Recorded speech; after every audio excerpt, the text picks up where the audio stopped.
Hindi, seryoso nga, lo. Nung to. What would you do for 1 million? Ay, if you had 1 million.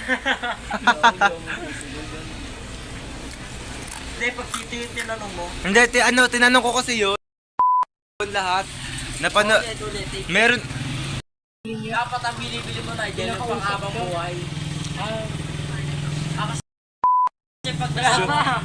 Tol, kasi pag nasama mo eh. Sige na, mag-isip ka lang. Una. Business eh. Parang ano mo siya. Ay, pero ito yung thrill niyan. Kung ano yung tatlo yung sasabihin mo, pagka kahit hindi pa ubos yung 1 million mo, yun na yun. Training, no? Kunwari, sa 1 million mo, bibili ka ng bike, kunwari, bag, cellphone, bawal mo na yun, tatlo lang yung max. Tapos kunwari, may natira ka pa, bawala na yun.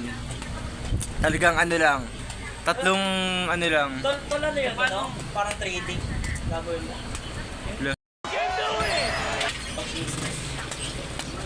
Bili! What would you do if you had 1 million? Ulit. 3, 2, 1, go. Ingay Tol, what would you do if you had 1 million? Bibili ako bike. Siyempre bike, motor, tsaka magbe-business ako. Yun lang. Bye-bye.